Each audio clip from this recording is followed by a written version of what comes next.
Matapos ang surveillance operation ng mga otoridad, nakumpiska ang 6.8 milyong pisong halaga ng ipinagbabawal na gamot sa ginasang buy-bust operation ng mga otoridad sa dalawang drug suspects sa Tuba, Benguet. Patrolwoman Lizelle Digman sa report.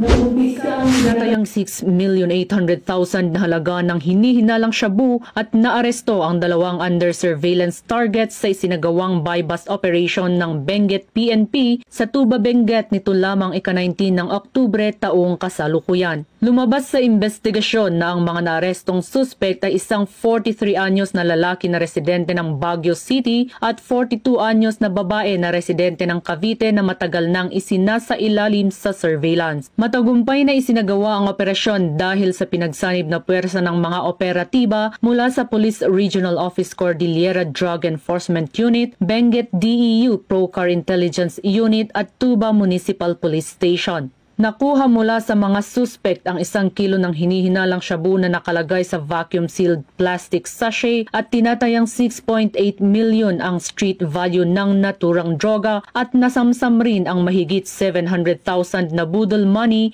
at ang bagong electric SUV ng mga suspect. Patuloy na iniimbestigahan ngayon ang mga suspect at mahaharap sa kasong paglabag sa RA 9165 o Comprehensive Dangerous Drugs Act of 2002. Ang matagumpay na operasyon ay patunay sa dedikasyon at determinasyon ng Benguet PNP na labanan ang mga operasyon ng iligal na droga sa kanilang nasasakupan upang mapanatili ang kaayusan at kapayapaan tungo sa bagong Pilipinas. Mula dito sa rehiyon ng Cordillera, ako ang inyong PNN correspondent, Patrolwoman Digman, alagad ng batas, tagataguyod ng Balitang Pulis.